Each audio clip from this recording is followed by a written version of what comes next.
शहर अवतार की करते हैं शुरुआत। पंजाब के मोहाली में इंटेलिजेंस ब्यूरो के दफ्तर में एक धमाका हुआ। यह धमाका सोमवार शाम करीब 7:30 बजे हुआ। धमाका इतना भयानक था कि पूरी बिल्डिंग के शीशे चकनाचूर हो गए। वहीं इस धमाके की आवाज दूर तक सुनाई दी।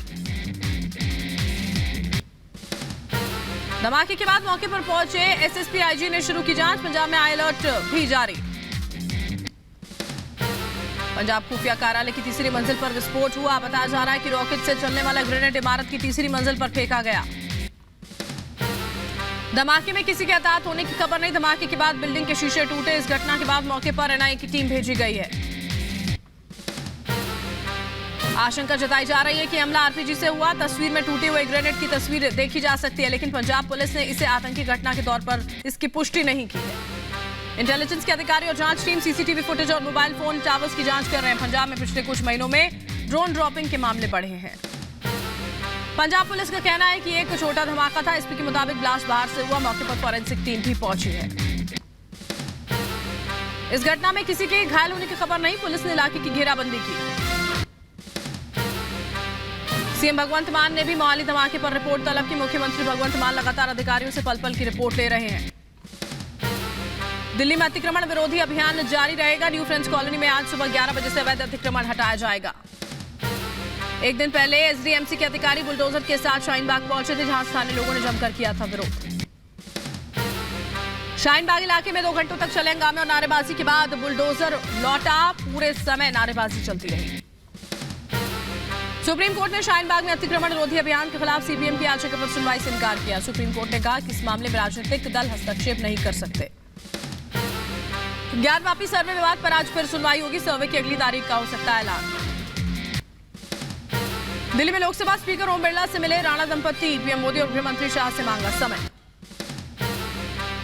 दिल्ली में राणा दंपति ने भरी ओंकार। कहा, हम अन्याय के खिलाफ झुकने वाले नहीं। राणा दंपति का उनके घर पर हुआ शानदार स्वागत।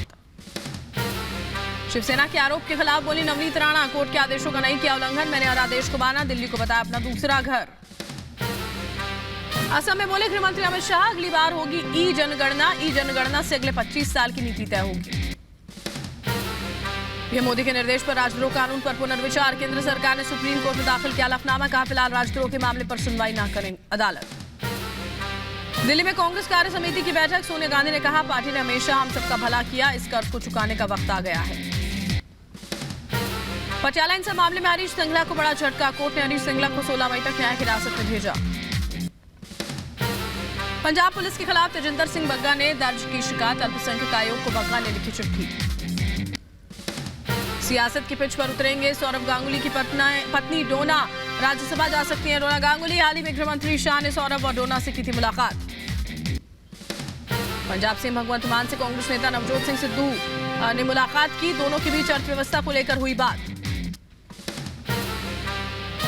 पंजाब कांग्रेस अध्यक्ष राजा बोरिंग के खिलाफ एक्शन की तैयारी में पंजाब सरकार। परिवहन मंत्री लालजीत भुल्लर ने कहा, पूर्व परिवहन मंत्री पर कई आरोप। जरूरत पड़ी तो राजा बोरिंग का समन भेजेंगे। जातिगत जनगणना पर बोले बिहार के सीएम नीतीश कुमार। कहा, राज्य में सभी दलों के साथ करेंगे बातचीत। जातिगत जनगणना के लिए पूरा खाका तैयार है। केंद्रीय गृह मंत्री अमित शाह का असम दौरा। शाह ने मनकाचर में बीओपी का जायजा लिया। बीएसएफ अधिकारियों से की बातचीत। असम के मुख्यमंत्री हिमंत बिस्वा शर्मा अमित शाह के साथ मौजूद रहे। असम के मनकाचर में भारत बांग्लादेश सीमावर्ती क्षेत्र पहुंचे गृह मंत्री अमित शाह। सीमावर्ती इलाके में रह रहे लोगों से मुलाकात की। असम में अमित शाह ने अमन गांव में जनगणना भवन का उद्घाटन के साथ निरीक्षण किया। एसएसबी की नवनिर्मित इमारतों को भी समर्पित किया।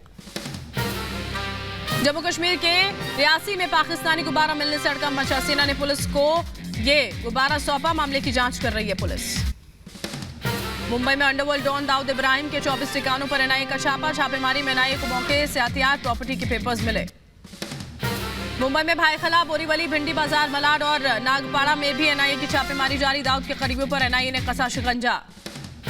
मुंबई के ग्रैंड रोड पर सिंह सोसाइटी में ताबड़तोड़ छापेमारी। 200 से ज्यादा अधिकारी कार्रवाई में शामिल। मुंबई में एनआईए छापेमारी के दौरान एक्शन। छोटा शकील के करीबी सलीम कुरैशी को एनआईए ने हिरासत में लिया। मुंबई में बुकी अजय गोसालिया पर एनआईए का शिकंजा। बोरीवली में अजय के घर एनआईए की छापेमारी। डी कंपनी का करीबी अजय गोसालिया। हवाला के जरिए मनी लॉन्ड्रिंग का भी आरोप। मुंबई में एनआईए का बड़ा एक्शन। माहिम दरगाह और हाजी अली दरगाह के प्रबंधक सोहेल खंडवानी को एनआईए ने हिरासत में लिया। मुख्तार अंसारी के भाई से ईडी की पूछताछ। मुख्तार के दोनों बेटों को भी ईडी ने बुलाया। मनी लॉन्ड्रिंग केस में मुख्तार अंसारी के भाई अफजाल से पूछताछ। बीजेपी के राष्ट्रीय अध्यक्ष जेपी नड्डा ने अंबाला में अटल कैंसर केयर सेंटर का उद्घाटन किया। कहा, हम 30 साल की उम्र में वक्त रहते बीमारी का पता लगाने के लिए प्रावधान कर रहे हैं। केंद्रीय स्वास्थ्य मंत्री मनसुख मंडाविया दिल्ली में लेडी हार्डिंग मेडिकल कॉलेज के नए ब्लॉक का उद्घाटन करने पहुंचे। 25 साल बाद हमारा स्वास्थ्य ढांचा कैसा हो, इसके आधार पर बनाया जाएगा स्वास्थ्य क्षेत्र का रोडमैप, ये बातें कही। ताजमहल को लेकर हाईकोर्ट में दायर याचिका पर कथावाचक देवकीनंदन ठाकुर का बयान। का ताजमहल या तेजो महाल का विवाद समाप्त होना चाहिए। कोर्ट का निर्णय सभी को स्वीकार होगा। यूपी के बरेली में फिर चला बुलडोजर। प्रशासन ने 20 से 25 अवैध मकानों को जमींदोज किया। यूपी में एक बार फिर चला सीएम योगी का बुलडोजर। आगरा में अवैध कब्जे पर प्रशासन ने कार्रवाई की। यूपी के बदायूं में संदिग्ध परिस्थितियों में युवक का शव फांसी के फंदे से लटका मिला। मालपुर तेरा के जंगल में मिला युवक का शव। यूपी के गाजीपुर में हुई बैंक में चोरी की घटना के बाद मौके पर पहुंचे आईजी जोन। कहा, जल्द होगा लूट का खुलासा। यूपी के मथुरा पहुंचे कानून मंत्री एसपी सिंह बघेल। बांके बिहारी मंदिर में पूजा अर्चना की। यूपी के गोंडा में नदी में नहाने गए 10 साल के मासूम की मौत। गहरे पानी में जाने से बच्चे की हुई मौत। यूपी के बरेली में रेलवे स्टेशन को उड़ाने की धमकी मिली। रेलवे स्टेशन और सिटी जंक्शन पर बढ़ाई गई सुरक्षा व्यवस्था। यूपी के बदायूं में स्वास्थ्य विभाग की लापरवाही आई सामने। अस्पताल से ई रिक्शा में शव ले जाने के लिए मजबूर लोग। यूपी के मथुरा में श्री कृष्ण जन्मभूमि मुक्ति न्यास के अध्यक्ष ने कोर्ट में प्रार्थना पत्र दिया। शाही ईदगाह मस्जिद के विवादित स्थल के सर्वे के लिए कमिश्नर नियुक्त करने की मांग। राजस्थान के धौलपुर में अवैध हथियारों के खिलाफ बड़ी कार्रवाई। दबिश के दौरान किए हथियार बरामद।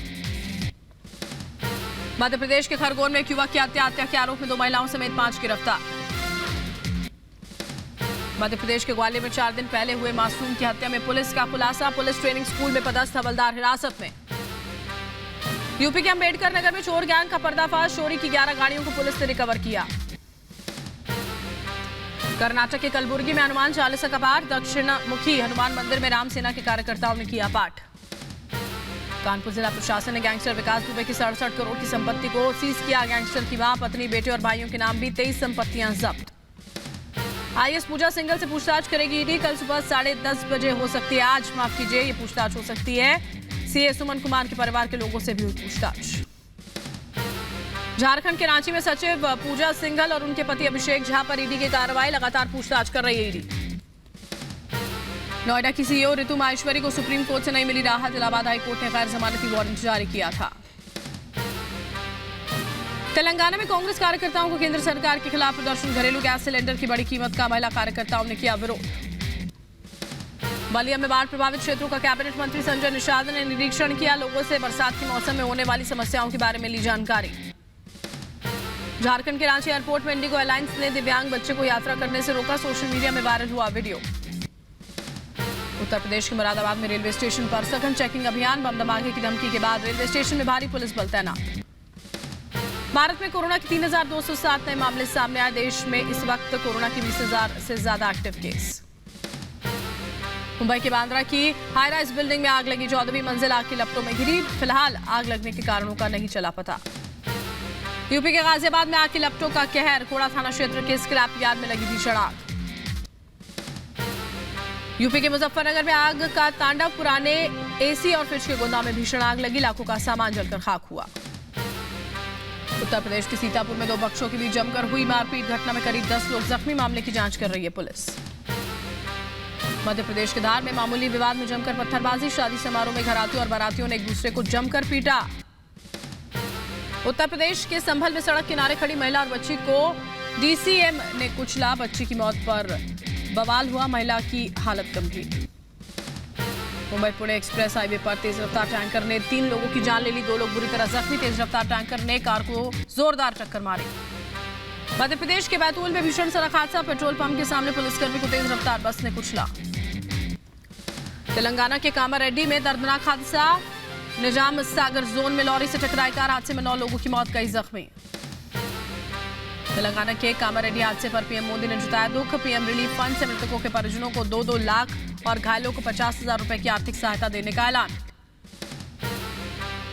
असम के विश्वनाथ में पशु तस्कर के खिलाफ पुलिस का एक्शन। चेकिंग के दौरान 2 तस्करों को गिरफ्तार किया गया। श्रीलंका के प्रधानमंत्री पद से महिंदा राजपक्षे ने इस्तीफा दिया। आर्थिक संकट की वजह से श्रीलंका में चल रहा था विरोध प्रदर्शन। कह रहे आर्थिक संकट के बीच महिंदा राजपक्षे का इस्तीफा। महिंदा राजपक्षे के खिलाफ श्रीलंका में लोगों का गुस्सा फूटा। राजपक्षे के पैतृक आवास में प्रदर्शनकारियों ने की आगजनी। श्रीलंका की राजधानी कोलंबो से पीएम के इस्तीफे के बाद हिंसा और झड़प की तस्वीरें सामने आई। सड़कों पर उतरे सैकड़ों लोग, सार्वजनिक संपत्ति को पहुंचा नुकसान, आगजनी भी की। श्रीलंका में हिंसा के बाद हालात बद से बदतर। हिंसा में सांसद अमर कीर्ति की मौत। एक इमारत में मृत पाए गए सांसद। श्रीलंका में बिगड़े हैं हालात। पूर्व मंत्री जॉनसन फर्नांडो के पार्टी दफ्तर को प्रदर्शनकारियों ने आग के हवाले किया।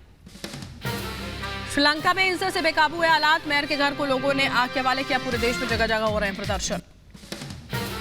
कोलंबो की सड़कों पर प्रदर्शनकारियों और राजपक्षे के समर्थकों की भारी भीड़ जुटी। आर्थिक संकट से जूझ रहे श्रीलंका की बिगड़ी हालात।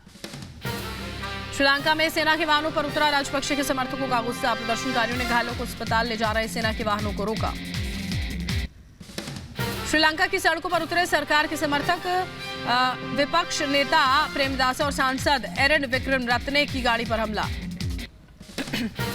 महिंदा सरकार के खिलाफ सड़कों पर लोग उतरे। सरकार के खिलाफ किनारेबाजी, गाड़ियों को पहुंचा नुकसान। श्रीलंका में हिंसा की घटनाएं जारी। सरकार समर्थकों ने प्रदर्शनकारियों पर अटैक किया। 20 से ज्यादा लोग जख्मी। श्रीलंकाई प्रधानमंत्री राजपक्षे के इस्तीफे के बाद पूरे देश में कर्फ्यू लगाया गया। 2 दिन पहले राष्ट्रपति गोटबाया राजपक्षे श्रीलंका में राष्ट्रपति शासन का ऐलान कर चुके। रूस के विक्ट्री डे पर मॉस्को में जबरदस्त शक्ति प्रदर्शन। दूसरे विश्व युद्ध में नाजी जर्मनी पर दर्ज जीत के उपलक्ष्य में मनाया जाता है विक्ट्री डे। मॉस्को के रेड स्क्वायर पर विक्ट्री डे परेड का आयोजन हुआ। राष्ट्रपति व्लादिमीर पुतिन ने राष्ट्र के नाम दिया संबोधन।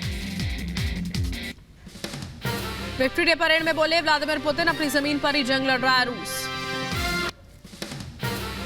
रूसी बेस पर यूक्रेनी सेना का ताबड़तोड़ हमला। वाहनों से भरे बेस को आर्टिलरी से तबाह किया। आसमान तक उठता नजर आया धुएं का गुबार।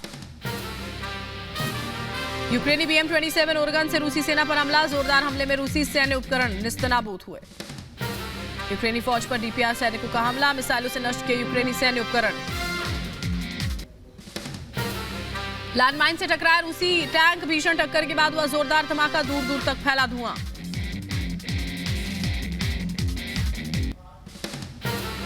लुहांस्क में रूसी सेना ने कहर बरपाया। एक स्कूल में बम से ताबड़तोड़ हमला। जोरदार हमले में राख हुआ स्कूल। डोनेस्क में रूसी सेना का हमला। यूक्रेनी सेना पर ताबड़तोड़ गोले दागे। यूक्रेनी सेना का रूसी सैनिकों पर पलटवार। यूक्रेनी ऑफिसर से किया भीषण हमला। पंजशीर पर कब्जे की लड़ाई जारी। बड़ी तादाद में तालिबानी लड़ाकों का काफिला पंजशीर की तरफ जाता दिखाई दिया। ऑस्ट्रेलिया में संघीय चुनाव का मतदान। जनमत सर्वेक्षणों में प्रधानमंत्री स्कॉट मॉरिसन की सरकार को मिलती नजर आई बढ़त। फिलीपींस में राष्ट्रपति चुनाव के लिए वोटिंग। मतदान के लिए बूथ के बाहर नजर आई लोगों की लंबी कतार।